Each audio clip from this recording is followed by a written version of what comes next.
We are live. Good afternoon, Tuesday, April 29th, 2025, here in House Transportation. And we are going to back to work on the miscellaneous Department of Motor Vehicle Bill S-123. And in that review, we had a number of sections that we weren't 100% sure on, and we're looking for sort of some other opinions beyond just the DMV proposal that was in the language, and if there were any other parties that might be affected or impacted. So that brings us, we appreciate Amanda joining us by Zoom today, or by, I guess, YouTube video and all that good stuff, to start at least on sections 5, 8, and 9, where we had identified that there was some impact to Department of Children and Families Services. So thank you very much for joining us. I'm sure you don't spend a lot of time in transportation committee, but we do have enough to get going. And I guess I would turn it over to you in terms of any opinions, background, and information you give us on those sections of the bill and any others that you feel like speaking to. So thank you for joining us. And thanks so much for inviting me. It's great to be here today. For the record, my name is Amanda Churchill-Kipp. I'm a policy and practice specialist in the Adolescent Services Unit at DCF Family Services. If the committee is open to it, I'd like to share a few quick slides with you folks today about the who, what, how many, and the history of what we are talking about related to foster youth and DMV costs. And I'm glad to answer any questions you may have along the way or following. So I'm gonna share my screen here.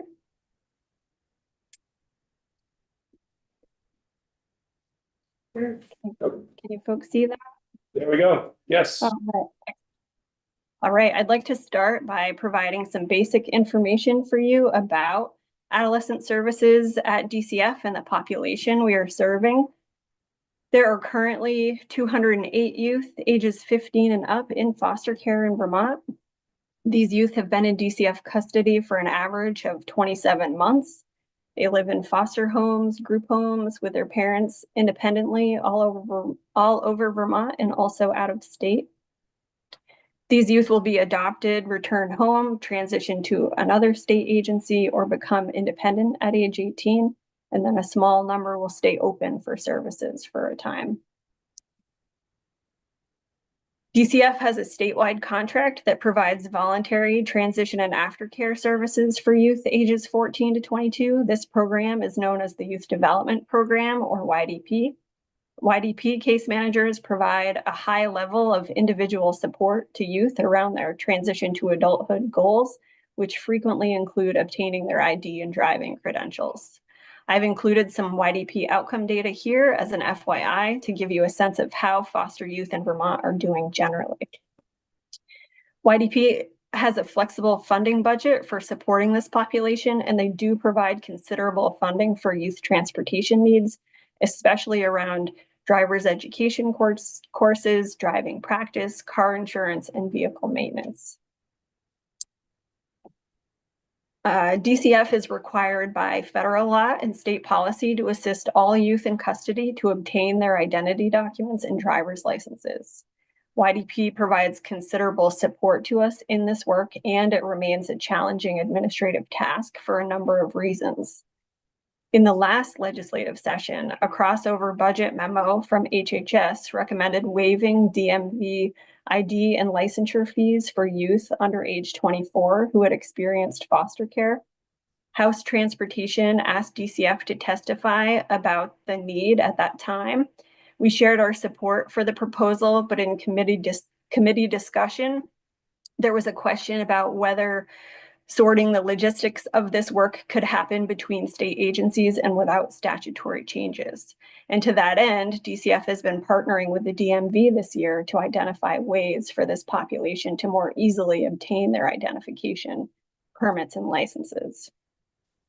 And although we found some ways to smooth this process, we've determined that a statutory change that waives ID, permit, and license costs for youth who are or were in foster care would be supportive to this work. We estimate this would apply to about 150 youth annually, and costs between $8,000 and $15,000 each year. Specifically, over the past 12 months, YDP has provided about $7,300 for this purpose. They supported 120 youth to obtain their non-driver IDs, permits, licenses, and replacements as needed. And the cost, I can give you the cost breakdown for the 3 credentials. So Section 5 of S-123, the non-driver IDs, they spent $530 on that. Section 9 is about permits. They spent $3,550 for permits. And then Section 8 is about licenses. They spent $3,250 for licenses. There hasn't been interest in credentials related to operating a motorcycle, so we have not paid these types of fees to date. So currently, we estimate the total maximum eligible pool for this potential benefit at under 600 youth. However, many of these youth already have their IDs or driver's licenses, may not be interested in them, may have moved out of state, or may be incapacitated in some manner and will not necessarily need these benefits. Also to note is that there are significantly less youth in foster care than there were in the past, and this eligible pool number is expected to continue to decline over time. If a cost waiver approach through statutory change were not possible or preferable to the committee, we would continue to work with the DMV to pursue an MOU that may include deferment of costs for this population and batch billing. So for DCF, the overall cost of identification, permits, and licenses for foster youth is pretty small, yet very meaningful. And that said, the administrative burden of processing funds for this is quite high. Specifically, there are 8 separate activities in this process for DCF and our contractors that require correspondence, paperwork, tracking, and exchange of funds, all for pretty small fees, generally ranging from $24 to $62. If our staff were relieved of some of these administrative duties, we anticipate increased case management and administrative capacity that could support additional young people in more meaningful ways. And lastly, although I know you folks are well aware, I want to reiterate the critical nature for all people, especially those transitioning to adulthood, for basic identification in order to obtain employment, education, housing, banking, credit, and to generally take steps toward living independently, both safely and legally. And of course, having access to independent transportation, particularly in our rural state, significantly improves education and employment outcomes. Currently, only 37% of YDP youth over age 16 have a driver's license. We expect if these costs were waived, it would improve outcomes for young people and provide additional support to those who experience state custody. Amanda, just a sec.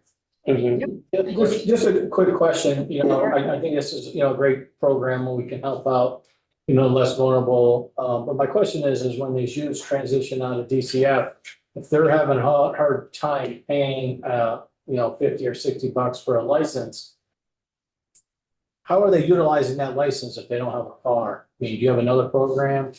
They might have a license, but what good does that do if they don't have a vehicle to use it on? Sure, it's all part of the puzzle where folks are kind of patching things together, employment, education, identification. So having a license is just one step in that process to hopefully, if there is a car that they can use in perhaps their household, that will enable them to get to work, to earn money, to save money, to purchase their own car. So the Youth Development Program provides a lot of support and case management around all of those various steps as folks are getting started. Okay, thank you. So, I'm sure there's success stories, but when, is there, it's hard to collect data, but, once they get this license, are they are they acquiring jobs that, need, licenses and things like that? I was just wondering, it's pretty hard to track, but, what success stories do we have from this program? Yeah, absolutely. We do struggle around our data systems at DCF. It is a big piece that we're working on. There is some national data that shows a strong correlation between youth who have a driver's license and education and employment outcomes. We have a harder time like drawing that correlation, but that is our like anecdotal experience of this work. Okay, thank you. Representative Pat? Amanda, I have a question. I guess I understand that today you're able to provide the funds to do this, but it's very complicated to sort of do it so that when a youth walks in to get an ID, they've got the payment there ahead of time, sort of ready to go. And if we did this, then the DMV would know, hey, no payments required.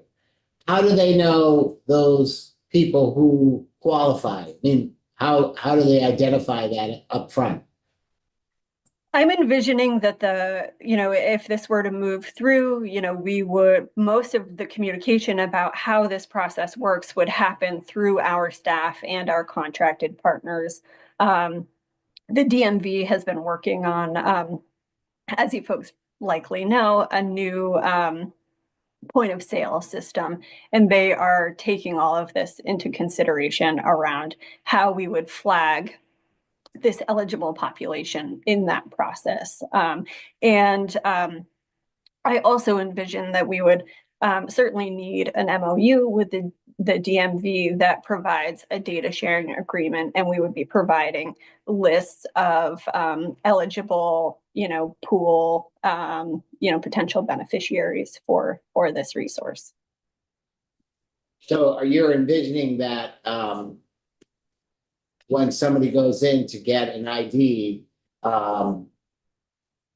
they would have been told, hey, you shouldn't have to pay for this, you qualify.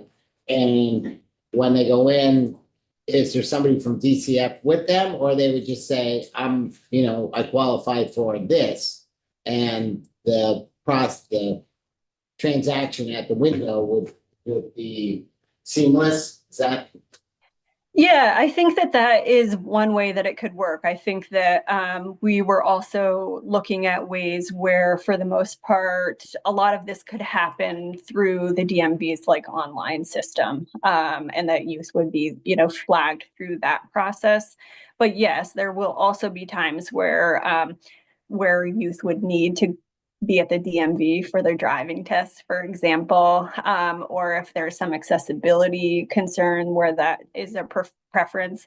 And, we would either have our staff there. We also provide, they're essentially affidavits for the youth verifying their status as being involved with DCF or having been in custody in the recent past. And then just to follow up, I picked up on that on your testimony before. It's like they're either in DCF or they've just recently exited and are working on their own. What's the time frame of that? The draft language in the bill right now is through age 22, so under age 23. The youth development program, provides services for youth up to that 23rd birthday. And so, we would like to see that eligible pool align in that way. YDP is, I'll just also make a quick note that, for this group of folks, it can sometimes take a little bit longer to get all of those transition pieces in order. And it may be that folks are getting their driver's licenses a bit later in the process, closer to 2021 versus 16. Representative McCall? Do you have a question? First of all, I was excited to hear that foster care placements are down. Is that a good thing? Or, we have less youth in foster care today. Yes, that's a very good thing. Yeah. There are a few different reasons for that. And it's also a national trend. I made a couple notes about this in the event that you folks may ask about this. But through, training and oversight, especially around structured decision making, and ensuring that youth are only coming into custody when absolutely necessary, and also some emphasis around earlier exits to permanency. But this is actually a national trend and a very good thing. Okay, and then, I don't know much about foster care, but when a child comes into foster care, is there like a packet of paperwork that follows the foster youth, such as their birth certificate or like medical records or anything else that would be easily accessible to the youth when and if they decide to go get their driver's license?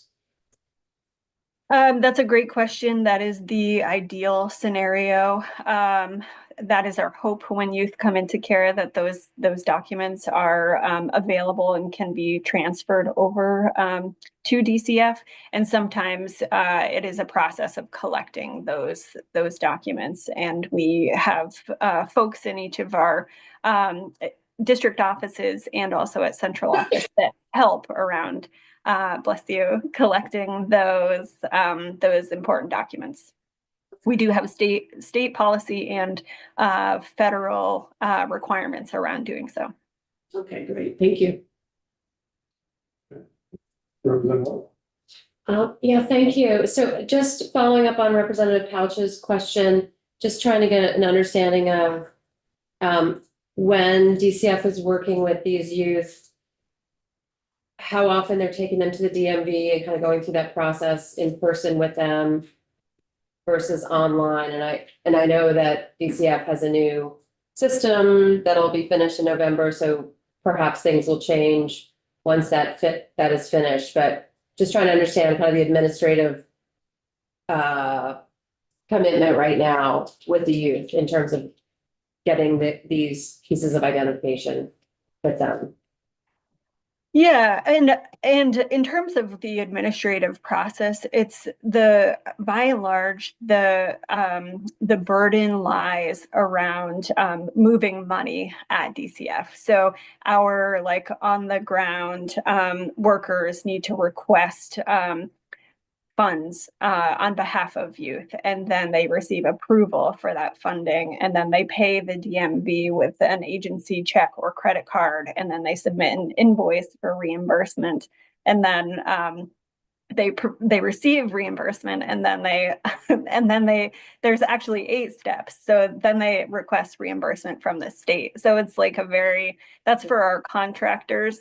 I'm not sure if that's specifically what you were asking in terms of the online piece. My sense is that for the most part, youth are able to access their non-driver identification and their permit through the online system at the DMV. And then my sense is that they go to the DMV for their, road test and their license. But that is not, I don't, I'd love to hear from the DMV about that, because that may have changed in recent years, and they may have a preferred process around that. Okay, thank you. But that was helpful in terms of understanding. That does sound like a laborious process to get reimbursed for a $50 or $100 fee for right. One of these It's most typically $24 to $62 that we're our contractors actually have to write a small grant with the youth to request the funds. Right. And this legislation would just wipe away that 8-step process. Yes. Yep. Thank you. Amanda, how long has DCF been helping with these funds in a complicated way? Yeah, great question. Well, in 2007, the legislature passed the Youth in Transition Law that provided some incidental funds for this population for, all variety of transition needs. That was 18 years ago. And I'm not sure what was happening before that time. Okay, thank you. Everybody else have any questions? I'm not sure if you gotten all the way to the last slide on your presentation before we started asking the questions, or if that was your last slide. The last slide just provided some additional resources for you. So you Okay. folks have this in your, I expect you would have this on your website at this point, but if you're interested, there's some additional information about YDP. We do have a driving guide that we developed, and then our policies around these pieces, how we support youth, why and when, that kind of thing. Okay. All right. Are there any other parts of the bill that you want to comment on while you? Well, it's a little outside of my bailiwick, but Oh, no worries, mine too. So. but in terms of these three sections, though, please feel free to reach out if you have any other questions, or I can support you in any way. Okay, does anybody else have anything? Well, Amanda, thank you very much for joining us this morning and this afternoon, and we'll go, I guess we'll come back if we have more questions. Thank you very much. Great, thank you. Take care. And our next piece is also on video, right? Yep, and this is not in the. Not yet. Oh, okay. So since we're still online, we'll stall a minute or two, but the goal for the week, I guess, or as we go through it anyway, we're gonna be jumping out of the miscellaneous DMV bill here for a minute to go to that Act 135, from 2024, which is all about trying to get the pilot going on the cameras in the work zones. So we'll be bouncing in and out of that a couple times this week. The rest of it is about specific sections that we had identified for testimony on the miscellaneous DMV that we need to get through. And that when we do have any gaps in the schedule, we will sort of go into discussion and committee and markup where we're kind of giving the thumbs up or down on any particular sections that we've gone through. We went through the whole bill and identified ones we probably need to hear more about, and that's what we're kind of doing now. And then I've been over to judiciary and digital services on a couple of sections that were identified and got back their feedback. So when we do get Damien in the room and whatnot, we'll go through and do the thumbs up and down section by section. And those are kind of scheduled in pieces. You should see the sections on pieces that people are testifying on to kind of make sure everywhere where I had a question mark or additional testimony needed that they're coming in. And so, and I also mentioned something else to sprinkle in. We should be getting the our T-bill back. The Senate just passed it on the third reading. So that'll pass tomorrow. It has to wait a day on Thursday, so Friday. We'll have to have a response.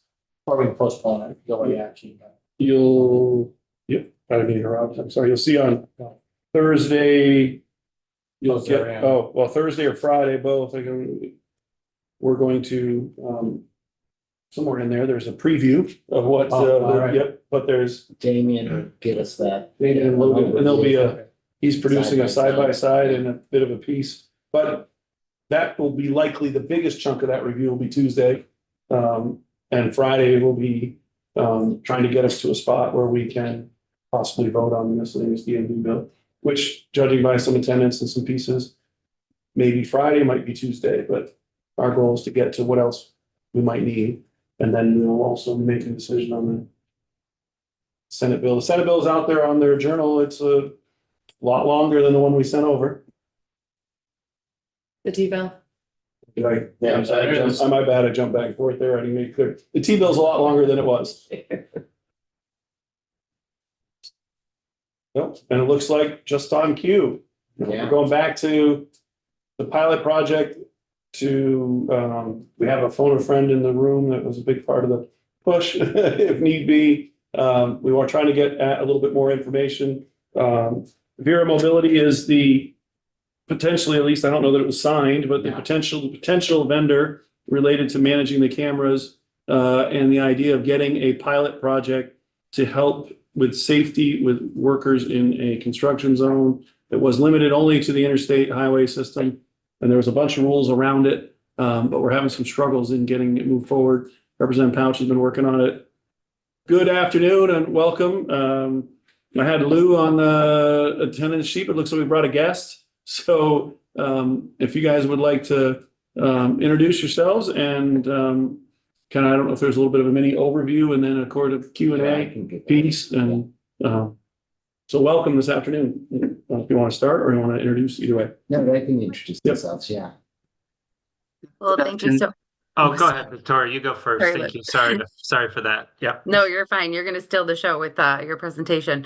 So, hi everyone. My name is Victoria Ireton. I'm a manager of government relations at Vera Mobility. I oversee the Northeast and the Midwest for our legislative matters as a company, and just really wanted to thank the entire committee for inviting us back to speak about automated enforcement again.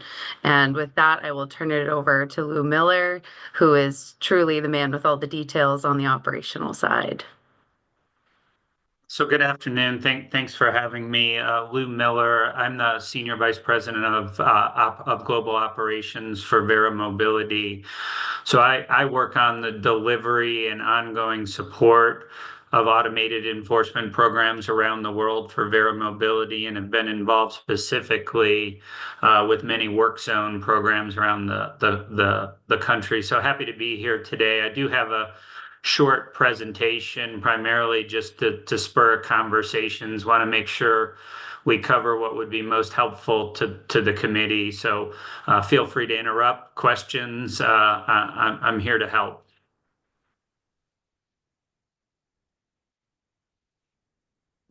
Okay, I guess I'll just set the stage. So we did pass a bill last year for 3 work zone sites to as a pilot program to see. We had looked at what they had done in Connecticut, so it was very much similar to their program.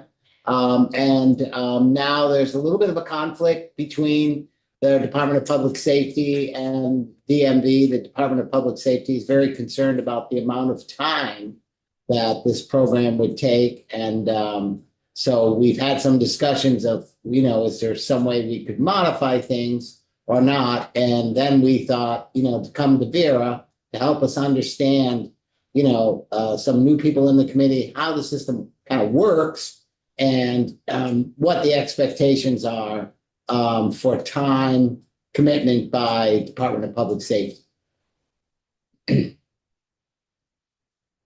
Certainly, I have a general overview, which is similar to what we presented last year before the legislation passed, if that would be helpful for the committee. And I think along the way, it might spur some of those questions. I'm happy to address in the course of that kind of the time involved and kind of the choices that would be available to the state in terms of what the state does versus the vendor and the time involved in that. So would it be most helpful just to run through that, do you think? But again, please feel free to interrupt and ask. I want to make sure the time's well served for you. Well, thank you. We have 5 new members of the committees that, Okay. Since the new biennium started. So there's 5 new members and that didn't have the background on it. So a high overview of that would be helpful. We have the same issue of new members and whatnot in the judiciary, and they have different questions about how the law was written as well. So having to go back and reopen it up is a real a struggle for a little bit messy. That's your word. I'll use that. So a little bit of an overview and then a little bit more into how the actual process is going to work and how we might be able to get moving forward. Yeah, I'm sure we'll have some questions. Okay, so I'll go ahead and share then, have just a 4 or 5 slide presentation. I'll try to touch on that area of time right as we go through that. But again, feel free to interrupt. Let me see if I can do this sharing without messing something up here. Let's see, where are we? Try this one more time here. let me know if that is visible. That'll do it. Good. Okay, so I'll run through this. Again, we've already done introductions and why this says automated enforcement, kind of using work zone enforcement, because I know you already passed that legislation last year as the basis. A lot of this would apply to other forms of automated enforcement if there's interest there as well. Happy to answer questions on that. See if I can adjust the page here.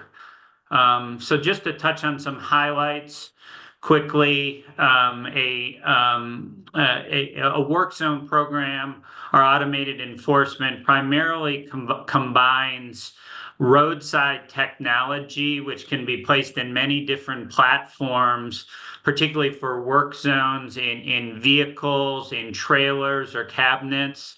And then with that also comes all of the support services and back-end services for data processing as well. So we generally think of it as and how these programs are set up as turnkey programs in which states or agencies contract with vendors, Verra Mobility being one of them, for end-to-end support. So that includes the hardware, the maintenance, the back office, the data processing, et cetera.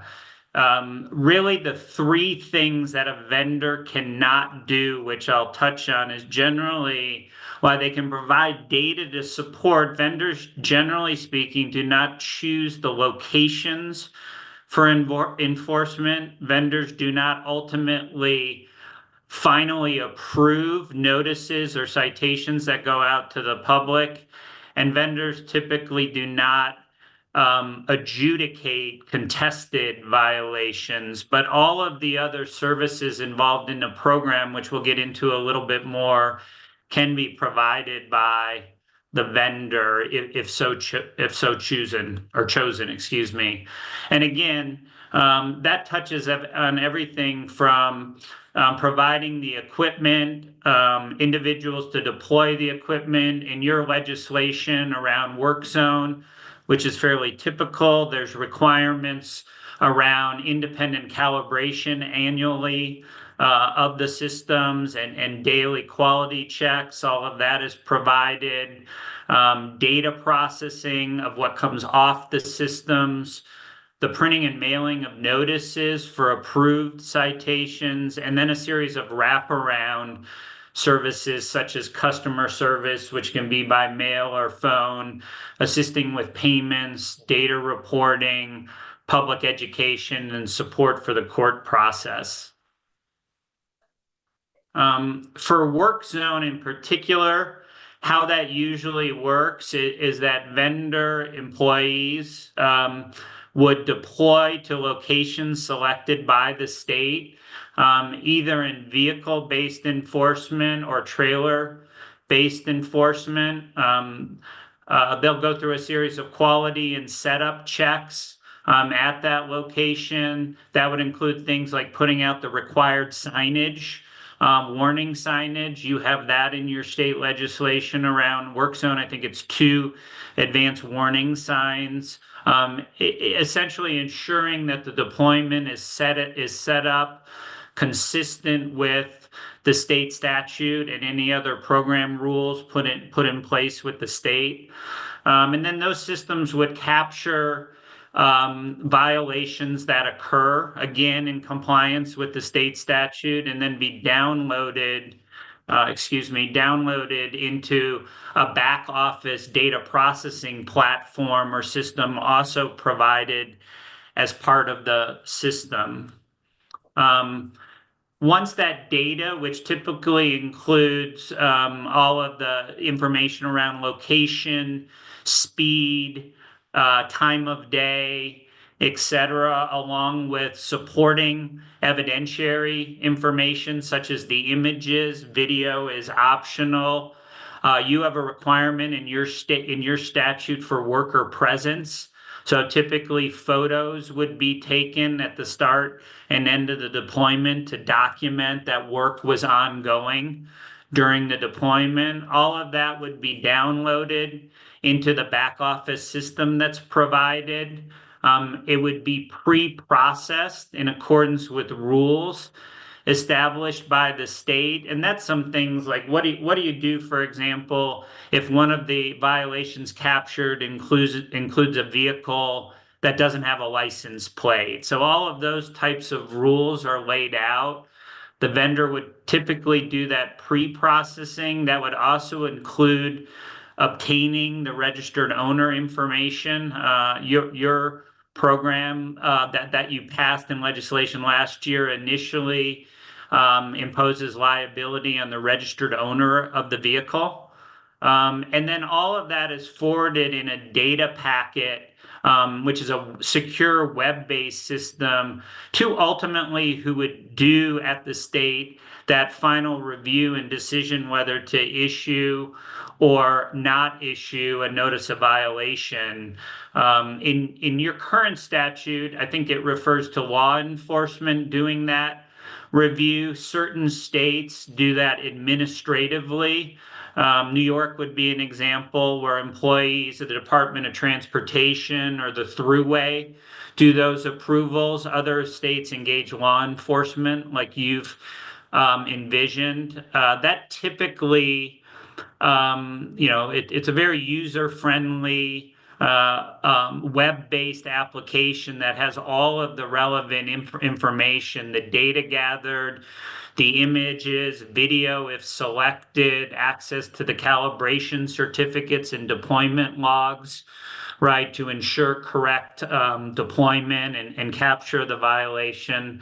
Ultimately, it would reside with the reviewing agency how long they would spend on each incident. I would say typically it's in the range of about 30 seconds, given the ease of use of the system and the ability to access all of the relevant information. But I do want to emphasize that is not something that the vendor, while we prepare and provide the information, ultimately how much time is spent by the reviewer is determined by that reviewer. But I think a safe assumption is about 30 seconds per incident that's captured.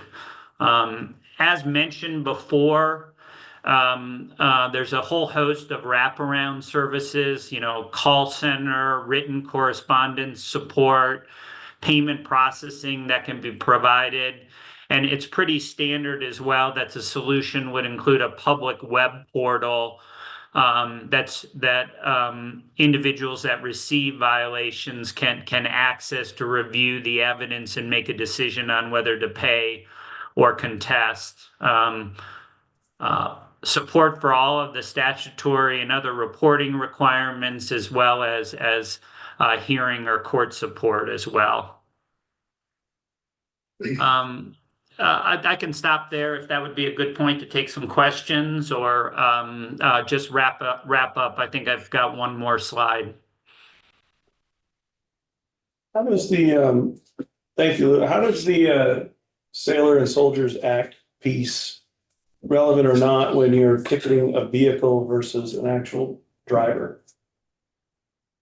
Yeah, I'm going to confess, I did go back through that in the statute this morning to try to understand that a little better. I think you adopted provisions where there would be a requirement, and again, I want to be careful here because and advise that I'm not an expert in this area, right? But my understanding was that there would be a ability of individuals who are in the military to not be held responsible for violations if they're not in custody of the vehicle at the time of the violation. But I would probably defer to legal counsel or others for more specific information on that. I'm not an expert in that area.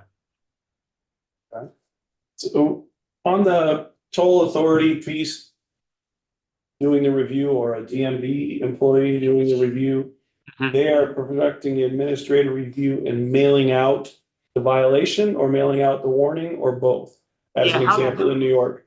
Yeah, how that typically works is they're given access, right, to the secure web-based platform to review the evidence and make a determination of whether or not they want to notice a violation or citation to issue.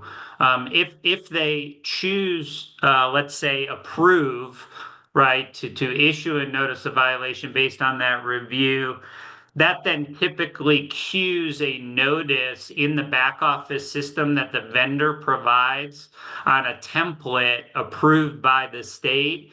And the vendor handles the administrative task of mailing out the citation. The access to the system is by user ID or number, or in some instances, name. And so it is documented in the system who completed that review, and that's often required to be included on the notice of violation, but the vendor typically handles the printing and mailing of the notice itself. Yeah, thanks. And we're hoping to get into, the, what your experience is as far as when people go through and have a first time violation or, and then a repeat, because I think we saw some compelling data that says, once people got a warning, they seem to start to, behave differently around the work zones, knowing this is happening. So would be interested in that. I'd be curious to see, like a screenshot when you say it's only 30 seconds. I'm assuming whoever's going through it looks and it says, okay, this day, all the data's there, the calibration, all the setup, that's all been proven. Then basically there's shown the license plate, I guess, and, the recorded speed. And then, maybe let's say there's 5 of them. So they then at that point say, okay, these were all captured during this time period.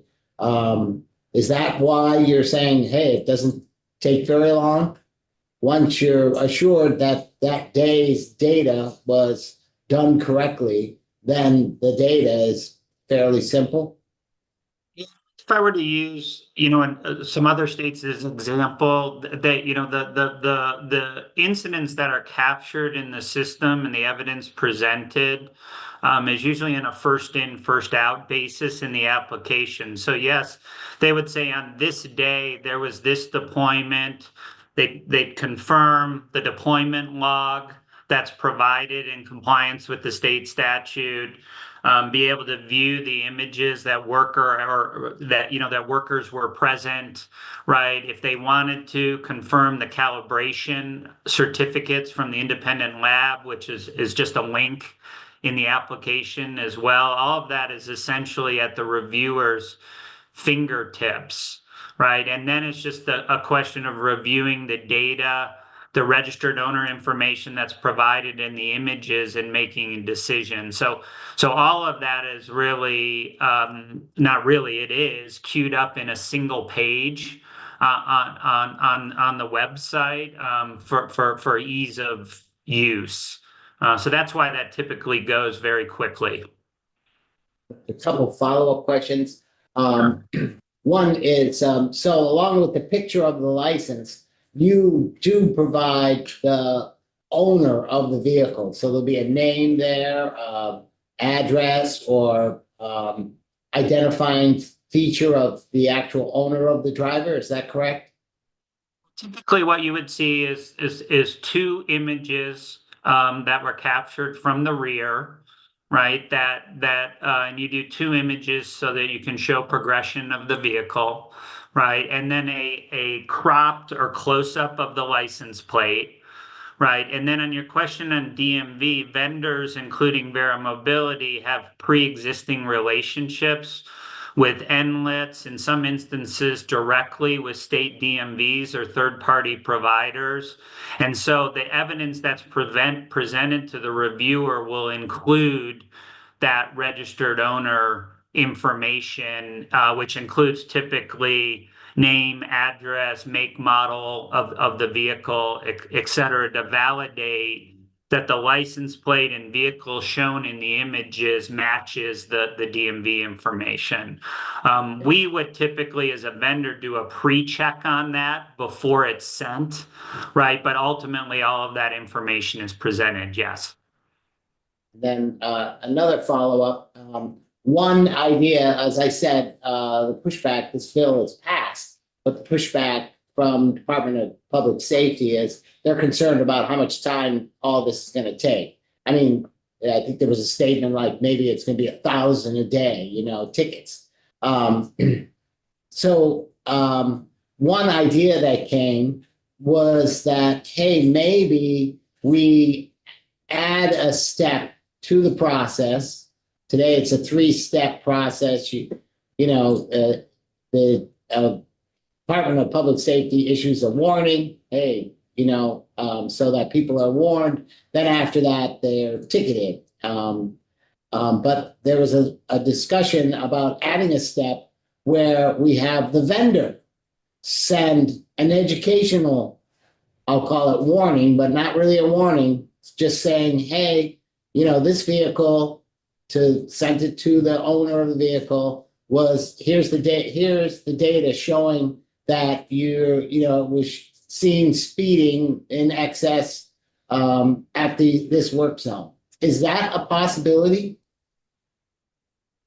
It's a possibility. I might refer the committee there, and we could follow up with some contact information for the state of Pennsylvania, right, and how they handle warnings and I'll say specifically in relation to the workload between the vendor and the state police, right? And they could describe that process in terms of what the vendor does and the state police do with regard to warnings, or I guess what you're describing is almost like a courtesy notification. Yeah, we'll call it educational notification. Yeah.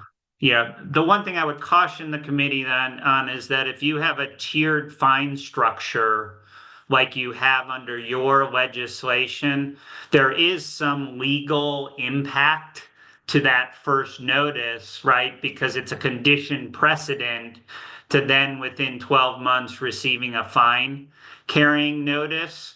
And because of that, there's likely some role, perhaps only as it relates to contested citations, still for the state, whether that be the police or an agency in that process.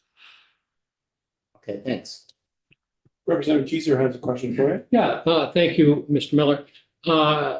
Now, we have other states that do this. What are the other states? Yeah, currently there are active programs in New York, Pennsylvania, Maryland, Victoria. You'll have to help me out if Illinois is actually active right now, and a new program in the state of Washington as well. Connecticut, which I think Vermont took a close look at, did a pilot program which led to the passage of permanent legislation last year, and I think they are in the early stages of potentially rolling out a permanent program through a procurement process as well. Thank you. So we have several other states that do this. Do any of them to have a procedure that mirrors what Vermont is proposing?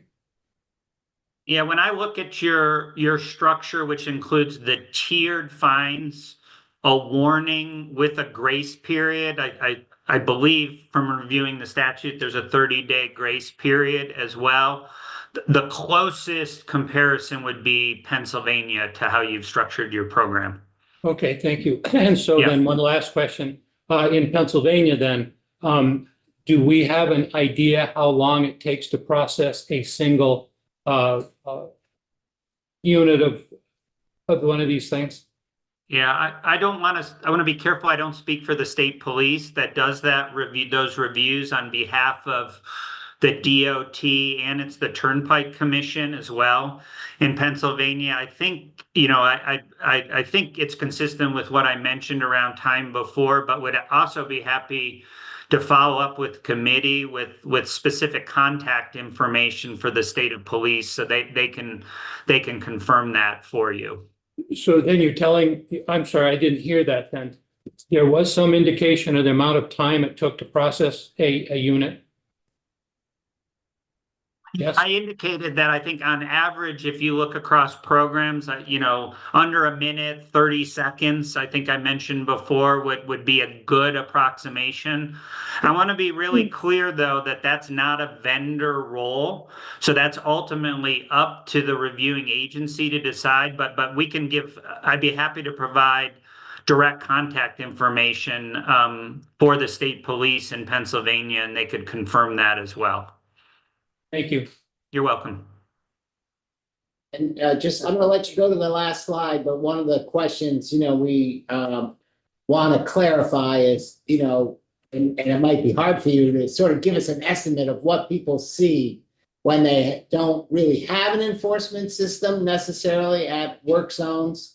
And, a lot of concern of the contractors that people are speeding and maybe doing more so now than they did in the past, and about, what you might expect us to see as far as volume, based on the number of vehicles going through, and then the number of, we're trying to get an idea of the workload initially. That's always a difficult question because the volume, right, of citation or incidents that's captured is very much site specific dependent, right? It can be weather dependent. It was mentioned earlier. So here's what I would say, and I think included in the presentation. And did the committee receive a copy of the presentation for today? Yes, we should, yeah. Yeah, there's in that, and it was actually my next slide. There's a case study from Pennsylvania, right? That has some data. I would say in an average day when a unit goes out, if we look at some of the other existing programs that we're involved in, 1,000 incidents per day would definitely be on the very high side. Right. That's not to say that occasionally you wouldn't have deployment locations with those types of volume, but it can depend on the number of lanes, the weather conditions, whether traffic is free flowing or backed up. So it's really hard, but I would say that it would be rare that a unit would go out or be put out for a typical deployment, let's say with a mobile unit of 8 hours, an 8-hour work shift, and have 1,000 incidents. But that could happen, but that would be on the significant high side of what you would typically see. There is a lot of, last thing I would say, there is a lot of anecdotal and other data publicly available that speeding has increased, right, post-COVID, right? And so, but there's also a lot of data, and that's included in the case study from Pennsylvania, and I think in what had been previously provided around the pilot program in Connecticut about the effectiveness of automated enforcement in reducing speeds and the number of incidents as well. Okay, thanks. Representative Gordon? Just curious of, the people that, are handed a ticket, how many can test that? Because we're talking about police time and then maybe have potentially going to court. Is there a certain percentage that could get contested? Yeah, it's typically less than 2% that contest. There are a variety of factors that can weigh into that. Fine amount can weigh into that as well. If you look at something like California, like red light enforcement, that's criminal, right? With the citation amount of $450, $500, you'd see percentages higher. But in a program like you've structured, it'd be fairly safe. Can't guarantee that you'd see a contest rate of less than 2%. A good probability it'd be less than 1%. All right, of those 1 or 2%, how many are adjudicated? Yeah, Or is this system so 100 proof that they're all, it's, locked in step for getting the ticket. Are you asking how many are validated through that adjudication process or Right. how many actually go to hearing or court? Well, I mean, yeah, how many are like, Yeah. I guess both, how many are, let off? They are relieved of the ticket, and some of them are probably pleaded, but I'm just wondering how accurate this is when it goes to court. Yeah, the system's highly accurate. It's independently calibrated. The evidence is reviewed and approved. So it would be exceedingly rare that there would be an evidentiary problem when someone contested. Ultimately, there's a certain amount of discretion, right? Whether that be a judge or a hearing officer, right? And there may be a circumstance where they determine it would be in their discretion, like not to hold the person responsible. That would, I don't want to say never, right? But it would be very, very unusual that would relate to the evidence provided. You do get a certain number of people who request hearing, right, and then don't attend. Typically, if they elect to go ahead and pay prior to that, that can be resolved in the system and the hearing canceled, so that people don't have their time wasted. But a very high percentage of the actual cases contested are upheld. But, I'm just trying to build a case or maybe debunk the case that these law enforcement are gonna have to go to court all the time and, go through a hearing and all that stuff, but it doesn't sound like the evidence points to that. Okay, thanks. Okay. You have a last slide you said that we wanted to see or not? Yeah, I'll go ahead and put that back up here real quick. Let me know if you can see that. It was really just a reference to the case study in Pennsylvania that's publicly available. So if that's in your information packet and there's interest in that, the reference to pull that, it's publicly available there. But it's a fairly compelling, I won't say fairly, it is a compelling case about the effectiveness of these programs. And that's really in terms of prep materials, what I had for today, but happy to answer any other questions. From 15 to 47% reduction in speeding of over 10 miles an hour. I think that's consistent with your program and what was established statutorily in terms of over enforcement at more than 10 miles per hour over. I think of people that are well in excess of that are braking and still haven't gotten down to 10. Anyway, Representative. And did the Pennsylvania study have data about how many first violations there were, and then how many of those were second violations? The percentage, I would hope, decrease. Only pausing because it's been a little bit of a while since I've gone back through it in detail, but I'm fairly certain it does, right? It talks about the number of warnings. They use a 3-tiered system: warning, $75 fine, $150 fine, and the study, breaks that out into those categories. If that information's not available, we could again provide the contact information so that the committee could get it directly. We have some limitations on what we can share, right, in terms of data, but we could provide the contact information. But I'm fairly certain it's in the report. Thank you. Okay. Well, thank you both very much for your time today and the additional information and the education for the new members.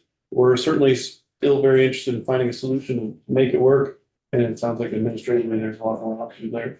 I appreciate the time. And if there are any follow-up questions, always happy to come back. And if the committee would be happy to forward that information over with the state police contacts in Pennsylvania as well. Great, thanks. Yeah, that would be. Okay. Well, Victoria, we can make sure we do that, right? Yep. All right. We'll follow up Awesome. with the committee. Thank you All right, so much for your time. Yeah, thank you for your Thank you time. all very much.